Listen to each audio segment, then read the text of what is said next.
Ce sang qui restaure. Que ce mois de juin soit le mois dans lequel le sang de Jésus te donne de récupérer tout ce qui t'avait échappé, ce que tu avais perdu. Le sang de l'agneau restaure ta vie. Élève la voix au Seigneur.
Reformuler nos maisons.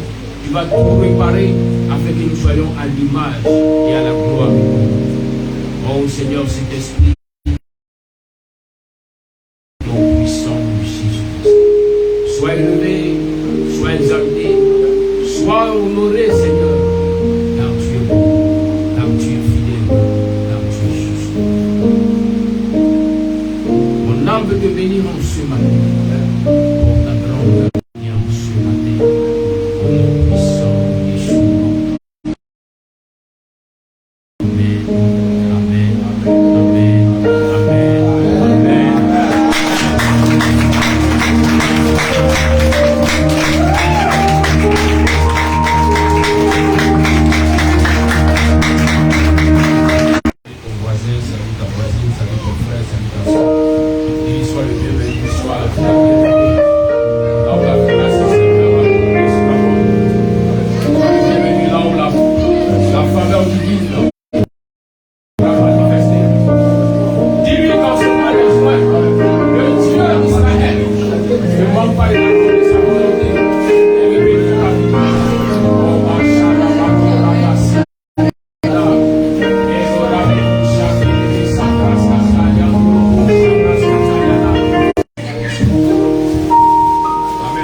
Ici.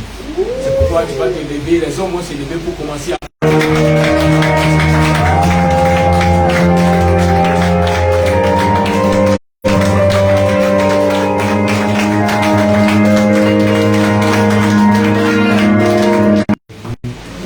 la bénédiction du Tout-Puissant nous arrose encore et encore. Que le Seigneur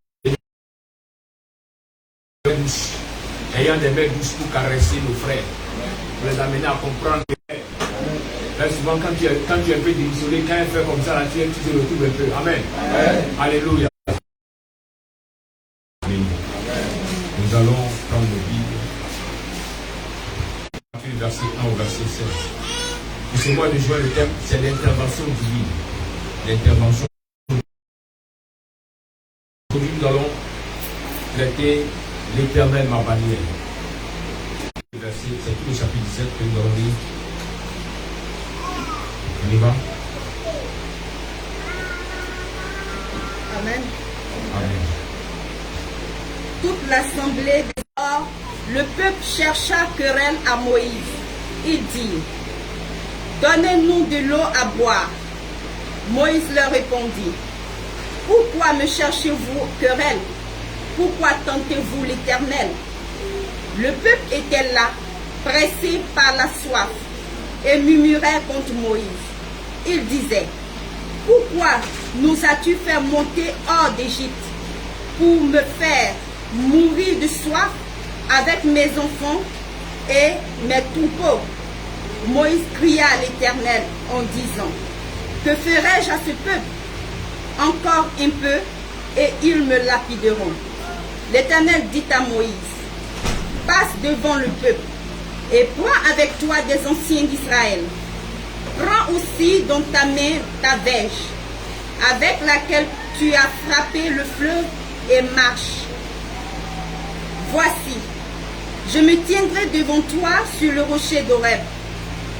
Tu frapperas le rocher, et il en sortira de l'eau, et le peuple boira. Et Moïse fit ainsi aux yeux des anciens d'Israël. Il donna à ce lieu le nom de Massa et Meriba, parce que les enfants d'Israël avaient contesté et parce qu'ils avaient tenté l'Éternel en disant, l'Éternel est-il au milieu de nous ou n'y a-t-il pas? N'y est-il pas? Amalek vient combattre Israël à Réphidim.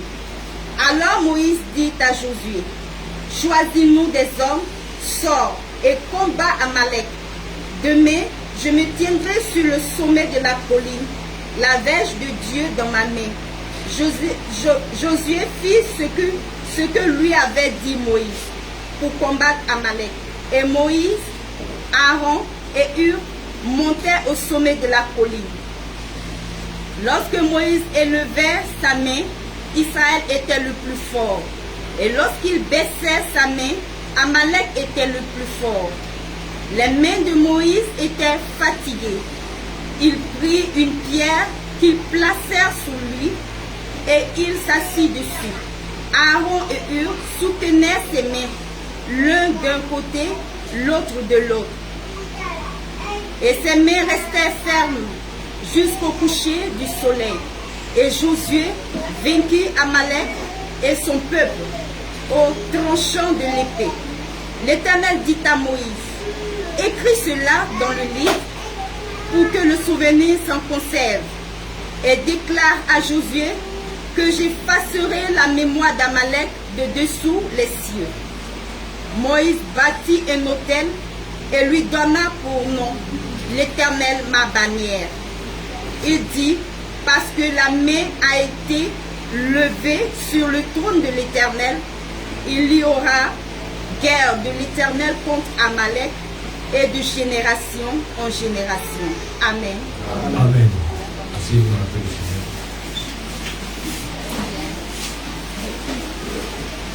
Regarde ton voisin, dis-lui Adonai ici. L'Éternel a banni.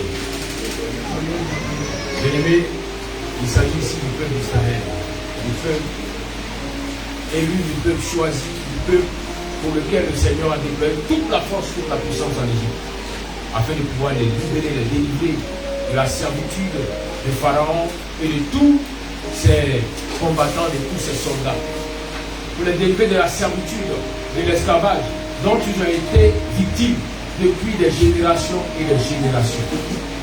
Ceux qui sont sortis de l'Égypte, après que Dieu ait envoyé Moïse, étaient les personnes qui étaient nées en Égypte. On dit qu'ils sont nés esclaves, car leurs parents avaient été esclaves, leurs grands-parents avaient été esclaves, car cela avait perduré pendant plus de 400 années. Et lorsque le temps est arrivé, le Seigneur a pris la peine de dire à Moïse, va, aide mon peuple à sortir. Cela n'a pas été aussi simple que ça, car il y a eu beaucoup de manifestations, il y a eu beaucoup de combats, jusqu'à ce que le peuple sorte pour aller au Sinaï, pour recevoir de Dieu les tables de la loi, les 10 commandements. Et la Bible nous dit que sur le chemin de Canaan, il arrivé un temps où le peuple a commencé à murmurer contre Moïse. Le peuple a commencé à dire, mais Moïse nous a induits en erreur. Moïse nous a poussé à sortir de l'Égypte pour venir mourir dans le désert. Alors Moïse n'a pas apprécié cela. Et lorsqu'il a interrogé le Seigneur lui a dit, choisis les anciens, choisis les gens de chaque groupe qui t'accompagnent. Tiens la verge et va sur ce rocher, frappe ce rocher et tu trouveras de l'eau pour ce peuple. Et lorsque Moïse obéit à l'Éternel, la Bible fait mention que l'eau a jailli du rocher, comme une source d'eau. L'eau a jailli du rocher et cette eau a pu étancher tous ces milliers de personnes qui suivaient Moïse. Bien-aimés, c'est un peu le parcours de la foi que plusieurs ont emprunté. Marchant en obéissance de la parole de Dieu, ces personnes se sont dit, le Seigneur a dit, alors tout sera comme sur les roulettes. Tout se passera comme prévu. Quand vient l'épreuve, quand vient la tentation, quand vient la persécution, certains commencent à dire, oh, il se peut que je retourne là où j'étais, car je ne comprends plus rien. Bien aimé, ici, les enfants d'Israël ne pouvaient pas retourner parce qu'ils ne reconnaissaient pas la route. Car dans le désert, il n'y avait pas d'autoroute. Si on était de nos jours, il y a un an qui avait déjà pris le chemin du retour. Ils se sont dit, mais si nous retournons et que nous mourons en chemin, donc mieux vaut rester, mais nous allons persécuter Moïse. C'est lui qui nous a mis dans cette situation. Nous allons commencer à faire les choses pour que Moïse comprenne. Et nous ne sommes pas contents. Vous voyez, il y a des moments comme ça où l'enfant de Dieu décide de persécuter le berger. L'homme de Dieu, le fatigué, oui, j'ai mal à la tête, oui, j'ai ceci, oui, j'ai vomi hier, oui, j'ai toussé hier, oui. Pour l'embêter, pour le stresser, pour le persécuter. Car c'est lui qui a dit que Dieu a dit. Donc il faut que je l'appelle. Il dit Dieu a dit, mais depuis là, je ne vois rien. Bien aimé. Vous savez souvent, la Bible mentionne que le peuple a murmuré contre Dieu, mais en fait, c'est contre Moïse que le peuple avait murmuré. Mais étant donné que c'est Dieu qui avait envoyé Moïse, alors Dieu se sentait concerné au murmure du peuple contre Moïse. Alors que le Seigneur avait dit à Moïse, tout territoire sur lequel tu vas fouler la plante de ton pied.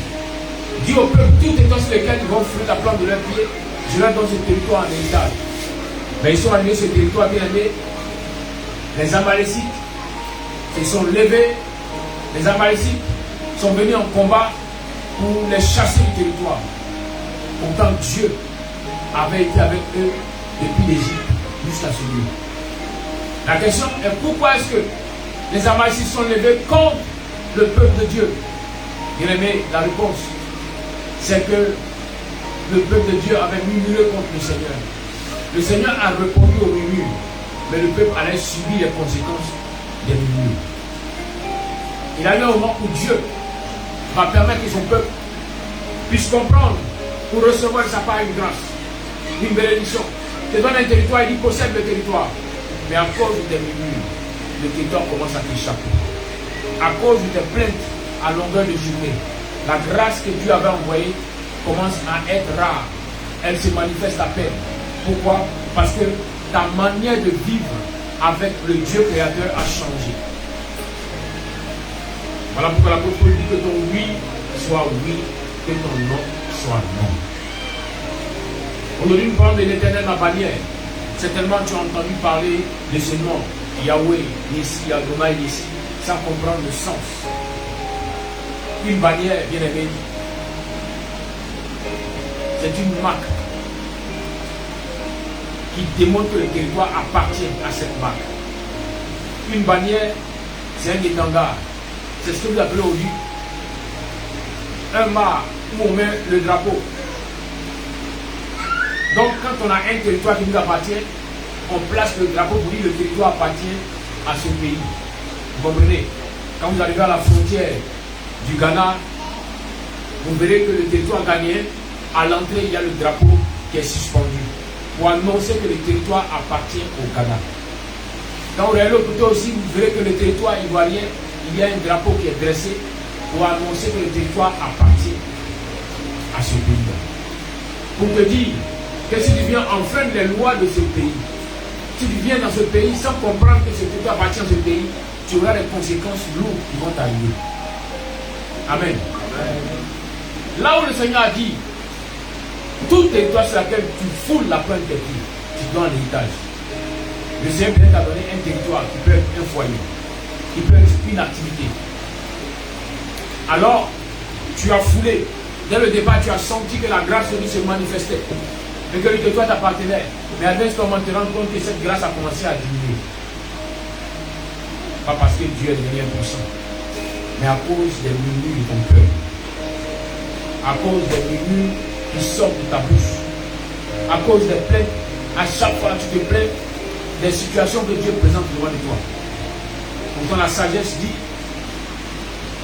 La sagesse qui a traversé l'apôtre Paul nous dit qu'il n'y a aucune tentation, aucune persécution, aucune preuve que l'Éternel va te présenter. Va présenter devant ta vie, sans qu'il n'ait au préalable mis en toi la force, la capacité de pouvoir la surmonter, de pouvoir la dompter, de pouvoir avoir le dessus sur elle. Donc à chaque fois que devant le peuple tu commences à murmurer, c'est dire que tu n'as pas confiance que Dieu a déjà mis toutes choses en toi pour avoir la victoire. Alors tes murmures font que l'Éternel commence à se retirer. Et le territoire commence à être attaqué par d'autres qui veulent venir te déposséder du territoire que Dieu t'a octroyé. Amen. Amen. Voilà pourquoi on se matin. Donc on comprend le mystère de l'Éternel, notre bannière. Le Dieu qui est ton étendard, le Dieu qui t'assure la protection. Quand on voit un territoire sur lequel il y a le drapeau des États-Unis, forcément il y a des soldats américains qui sont sur le territoire. Forcément il y a une gestion américaine qui appartient à ce territoire. Alors si le Seigneur t'a donné le territoire, tu as voulu après tes pieds que le territoire commence à t'échapper, il est temps que tu te lèves. Et te lèves dans la prière pour commencer à rechercher la bannière du Seigneur. Oui. La Bible déclare que les Amalécites ont attaqué le peuple. Alors Moïse dit à Josué, conduis l'armée. Il dit à Josué, va conduire l'armée. Allez combattre le peuple. Mais pendant que tu seras en train de combattre, moi Moïse, je serai sur la colline, en train d'intercéder, en train de combattre dans le monde spirituel, pour que vous ayez la victoire. Et la Bible fait mention que lorsque Moïse levait les mains et que Moïse mettait les mains levées, Israël avait le dessus. Israël combattait. Mais quand Moïse baissait les mains, Israël était affaibli. Le peuple amalécite avait le dessus sur Israël. Alors lorsque Moïse a remarqué cela, il s'est dit bon, il faudrait que je prenne une bonne position. Il a pris une pierre, il s'est assis. Et il a commencé à lever les mains. Mais la Bible déclare qu'à l'instant où Moïse a commencé à être fatigué. Ses mains ne tenaient plus. Il a fallu que Aaron et Our puissent venir maintenir les bras de Moïse afin que le peuple ait la victoire, la victoire, la victoire jusqu'au coucher du soleil. Tu vois bien aimé, tu peux être à l'image de Moïse. Ton conjoint peut être à l'image de Moïse. Ta conjointe peut être à l'image de Moïse dans la maison, en train de prier, avec un zèle nouveau, en train de chercher à marcher avec le Seigneur. Mais il peut arriver un moment que ce zèle-là puisse rencontrer la fatigue spirituelle. La personne n'arrive plus à prier, la personne n'arrive plus à se lever, la personne n'arrive plus à être motivée pour aller à l'église. Mais qu'est-ce que tu vas faire? Tu ne vas pas t'arrêter et regarder Moïse qui est fatigué et dire, mais pourquoi tu fais ceci? Et commencer à l'accuser, commencer à le livrer au Seigneur. Non. Bien-aimé, c'est Dieu qui avait parlé à Moïse. C'est Dieu qui avait dit à Moïse, va, je serai avec toi. Et le même Dieu voit Moïse fatigué. Et puis Dieu ne réagit pas. Et puis Dieu est arrêté, il regarde Aaron, il regarde Our, pour voir quelle sera leur réaction. Souvent il y a des situations pour lesquelles le Seigneur est arrêté devant ta maison, pour voir quelle sera ta réaction. Pourras-tu produire en toi le fruit de l'Esprit de Dieu, qui est l'amour, qui va t'amener à soutenir l'autre, à l'aider pour remonter la pente, ou seras-tu dans une posture disant qu'il se débrouille seul, ou qu'elle se débrouille seule? Moi, je ne peux pas la soutenir.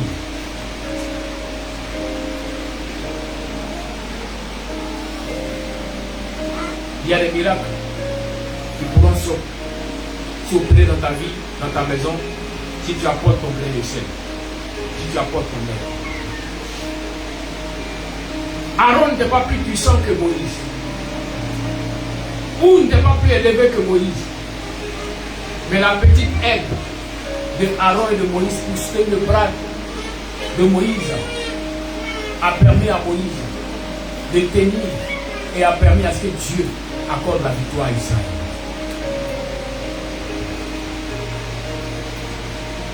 Jamais une situation physique n'a été victorieuse si dans le spirituel, il y a eu d'avance un combat. Lorsque Jésus dit à ses disciples, priez sans cesse, c'est de cela qu'il parlait. Il parlait d'un moment où tu as la force de prier, l'autre est affaibli, soutiens-le en prière, soutiens-le en prière. Ne dis pas non, qu'elle se débrouille ou qu'il se débrouille. Et souvent, il y a un problème souvent dans les couples. Ceux qui sont mariés, qui vivent ensemble, et puis l'autre veut aller de seul en délaissant l'autre, pensant que le monde spirituel avance ainsi. Non, bien aimé, on ne t'a pas envoyé pour aller t'attacher à l'autre. On ne t'a pas envoyé. La Bible dit que vous allez être attachés. Vous deviendrez quoi? Ah, ok. Une seule chair. Mais imaginez, un homme, s'il a un côté qui est malade, l'autre côté est en forme, est-ce que l'autre côté peut avancer sans l'autre? Non, ça ne marche pas. Donc, pendant que tu penses que tu es en train d'avancer, mon frère, tu n'avances même pas. Ma soeur, tu n'avances même pas. Au contraire, tu es en train de compliquer ta situation. Tu es en train de compliquer ta situation.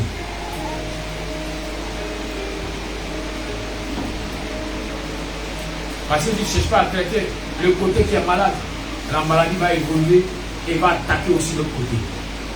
Donc là où tu pensais être fort, tu vas te rendre compte que quand l'autre devient faible, à un niveau, la mort qui est rentrée va commencer aussi à te contaminer. C'est pourquoi avant que tu ne sois contaminé, lève-toi et démontre à Dieu qu'il y a en toi de l'amour pour soutenir. Même s'il n'a pas été celle pour celui qui a reçu le mandat, mais il y a de l'amour pour soutenir Moïse.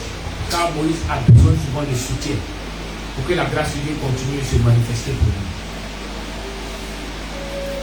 Donc c'est dans la prière que tu pourras venir implanter la bannière.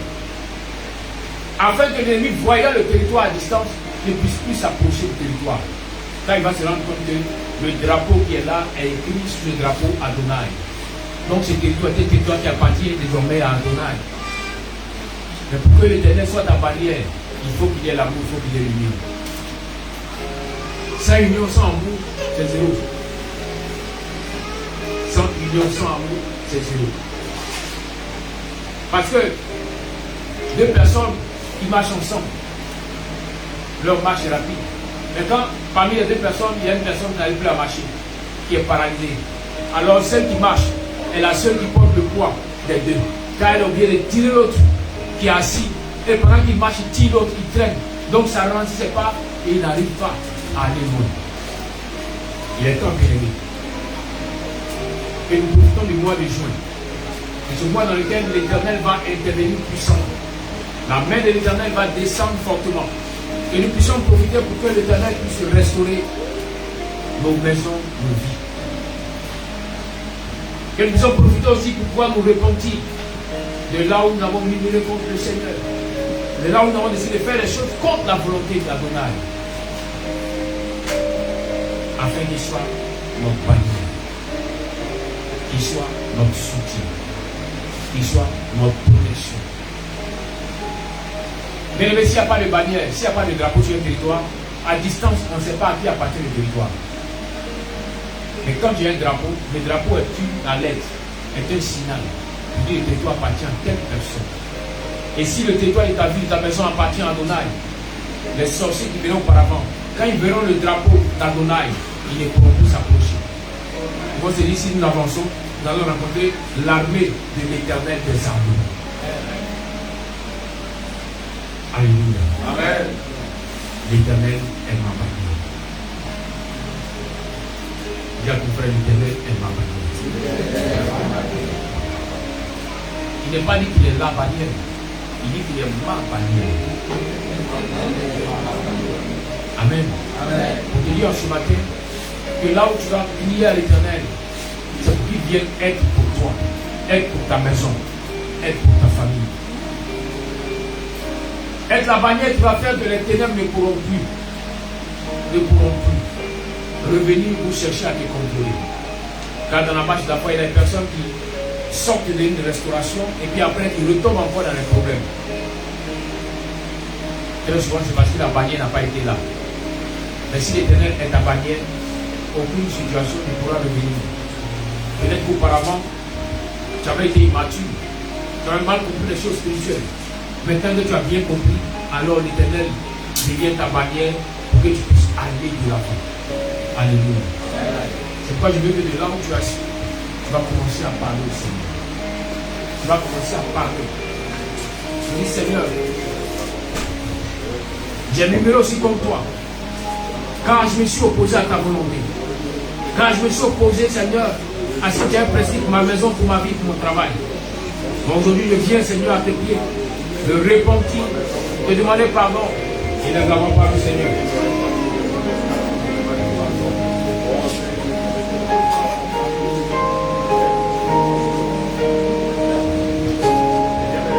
Parle-lui encore.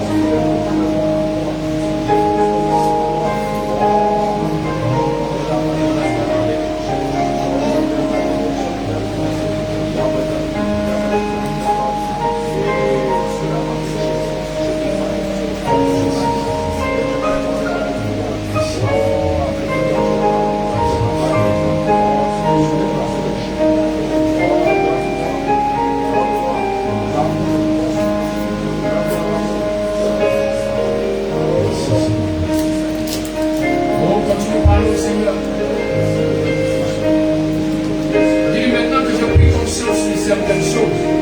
Maintenant que j'ai mieux compris ta volonté, sois ma bannière. Adonai, sois ma bannière. Sois pour moi, Adonai, d'ici. Oh, il est vraiment fort, Seigneur.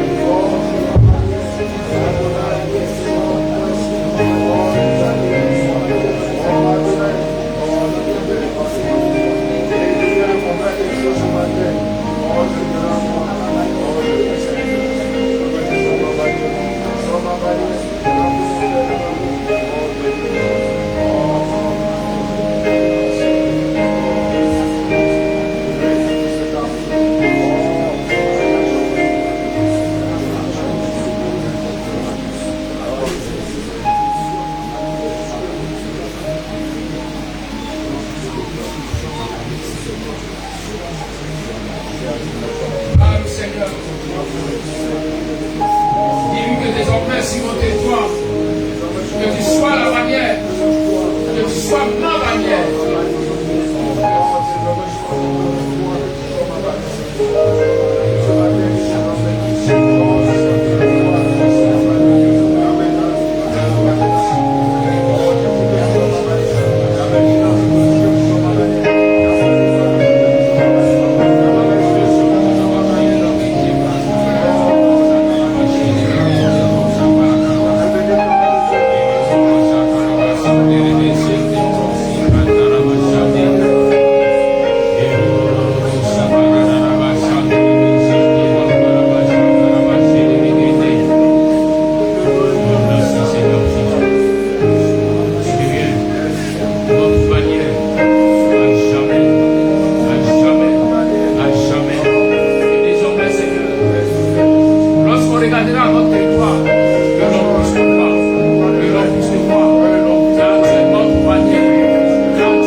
te tienne debout.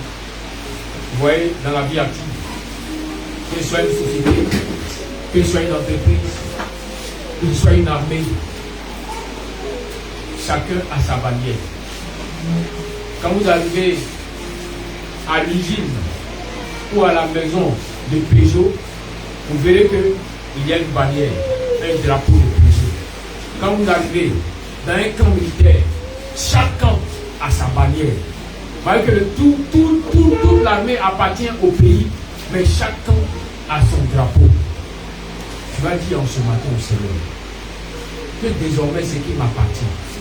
Que tu sois ma bannière. Lorsqu'on regarde, qu'on voit Adonai, oui, Adonai qui veille sur Louis, Adonai qui veille sur Adonai, sur Odias, qu'on voit cela, et que les ténèbres ne puissent plus s'approcher de ce qui m'appartient. Et là, on va parler au Seigneur.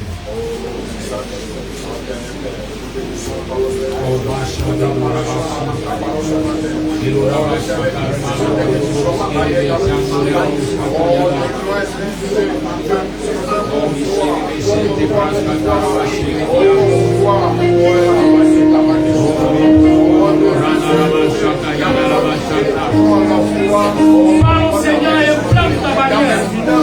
Implante la bannière de ta maison. Implante la bannière de l'activité. Implante la bannière de ton ministère. Que désormais, là où tu as reçu le territoire, que le Dieu puissant te donne d'implanter la bannière. Qu'il soit ta bannière. Qu'il soit ta bannière.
Alors Adonai ici, que ma bannière soit sur lui, afin que partout il ira, partout il passera.